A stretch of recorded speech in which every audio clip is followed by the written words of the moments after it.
අතේ රුපියලක්වත් නැතුව මාසයක් සල්ලි වියදම් කරන විදිහ තමයි අපි කතා කරන්නේ. Golden Saver Saving Tip number 1 ඒ කියන්නේ පළවෙනි එපිසෝඩ් එක.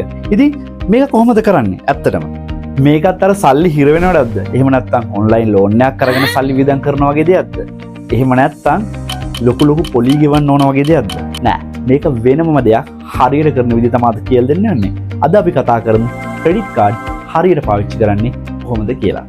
මුලින්ම බලන්න ඕන ක්‍රෙඩිට් කාඩ් එකක් කියන්නේ මොකක්ද කියලා. ක්‍රෙඩිට් කාඩ් එකක් කියන්නේ බැංක් එක අපිට නිශ්චිත පොඩි කාල සීමාවකට දෙන ලෝන් එකක්. එහෙම නැත්නම් ණයක්. අපි මේක හරියට පාවිච්චි කරොත් අපිට පුළුවන් මාසයක් කිසිම විදිහක හිර වෙන්නේ නැතුව අපේ වියදම් බැලන්ස් කරගන්න. ක්‍රෙඩිට් කාඩ් එක පාවිච්චි කරන එක නම්බර් 1 ටිප් එක තමයි බිලින් සයිකල් එක දැනගන්න ඕනේ. මොකද්ද මේ බිලින් සයිකල් එක කියන්නේ? මම උදාහරණයක් විදිහට People Bank එකේ ක්‍රෙඩිට් කාඩ් එක ගන්නවා. අපිට අවමය දින 21ක් උපරිමය දින 51ක කාල සීමාවක් දෙනවා බැංක් එකෙන්. අපි මේ කාල සීමාව ඇතුළත අපේ ගෙවීම කරොත් අපිට අතිරේක වියදම් ගෙවන්න ඕන වෙන්නේ නැහැ. මාර්තු මාසයේ අපි ක්‍රෙඩිට් කාඩ් එකෙන් වියදම් කරපු මුළු ගෙවීම අපිට අප්‍රේල් මාසේ පළවෙනිදා අපිට කියනවා මෙන්න මේ ගාණ තමයි අපි ගෙවන්න ඕන.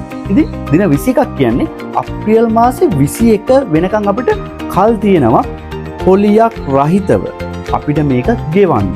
වැදගත්ම ටිප් එක. අප්‍රේල් මාසේ දෙවනිදා ඉඳන් අපි මිලදී ගන්න දේවල් අප්‍රේල් මාසේ ක්‍රෙඩිට් කාඩ් එක පාවිච්චි කරන දේවල් වලට අදාළව ක්‍රෙඩිට් කාඩ් ගෙවීම ඇතුළත් වෙන්නේ ඊළඟ මාසේ. ඒ කියන්නේ මැයි මාසේ පළවෙනිදා හැදෙන අපේ ස්ටේට්මන්ට් එකට. ඊළඟ පොයින්ට් එක තමයි මම කිව්වා අපි බජට් එකකට තමයි මේ වියදම් කිරීම කරන්න ඕනේ කියලා. එහිදී අපි මුලින්ම අපි සැලැස්මක් හදා ගන්න ඕනේ අපේ මාසිකව අත්‍යවශ්‍යම අපි වියදම් කරන්න ඕනේ මොනවද කියලා. ආහාර ද්‍රව්‍ය, කිරිපිටි වගේ දේවල්, ඊට අමතරව රෙදි සෝදන කුඩු, ඒ වගේ දේවල් අපි ලිස්ට් එකක් හදා ගන්න අවශ්‍ය ප්‍රමාණ සමග. ඉතින් අන්නේ බජට් එකේ තියෙන දේවල් අපිට පුළුවන් එකවර මිලදී ගැනීමක් කරන්න. සුපර් මාකට් වලින් වගේ ගොඩක් shops වලින් එකවර මිලදී ගැනීමක් කරොත් අනිවාර්යෙන් එතනත් අපිට ඩිස්කවුන්ට්ස් අපිට හම්බ වෙනවා. ඒ වගේ ඩිස්කවුන්ට් ගැනත් අපිට Golden Save එකේ කොහොම ටිප්ස් දෙනවා.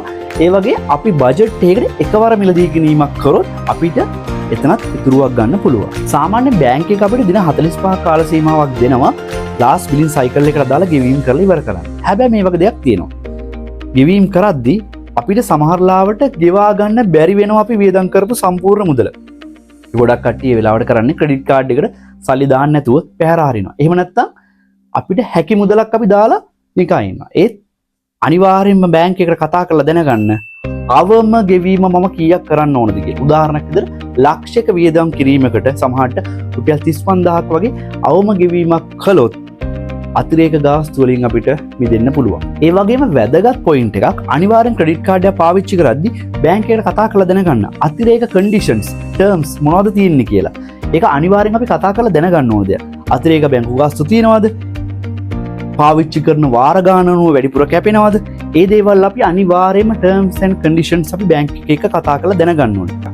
ඒ වගේම අපි මාසිකව අපේ බැංකු ගිණුමේ විස්තරයක් අපිට හම්බ වෙනවා. ගොඩක් වෙලාවට අපේ මොබයිල් ෆෝන් එකට තමයි මේක එන්නේ ඊමේල් එකක් විදියට.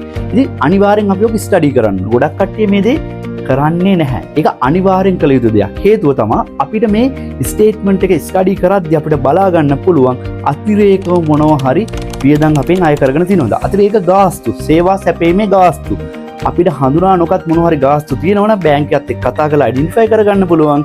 ඒ ගාස්තු වලින් අපි නිදහස් වෙන්න අපිට ක්‍රම උපායන් හොයාගන්න පුළුවන්. ඉතින් අනිවාර්යයෙන්ම හැම මාසෙකම බැංක් ස්ටේට්මන්ට් එකත් ඔයගොල්ලෝ බලන්න ඕනේ මගේ ක්‍රෙඩිට් කාඩ් එකට අදාළ වියදම් කරපු.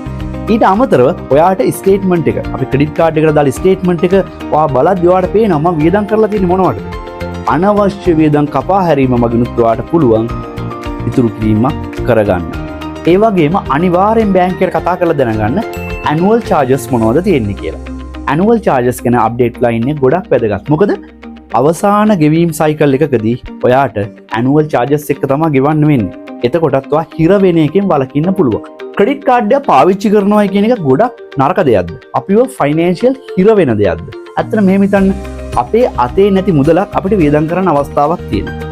ඒ වගේම අපිට සැලකිය යුතු කාල සීමාවක් දෙනවා පොලියක් රහිතව ගෙවීම කරන්න.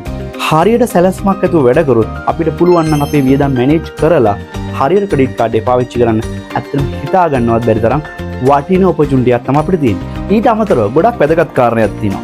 Super market.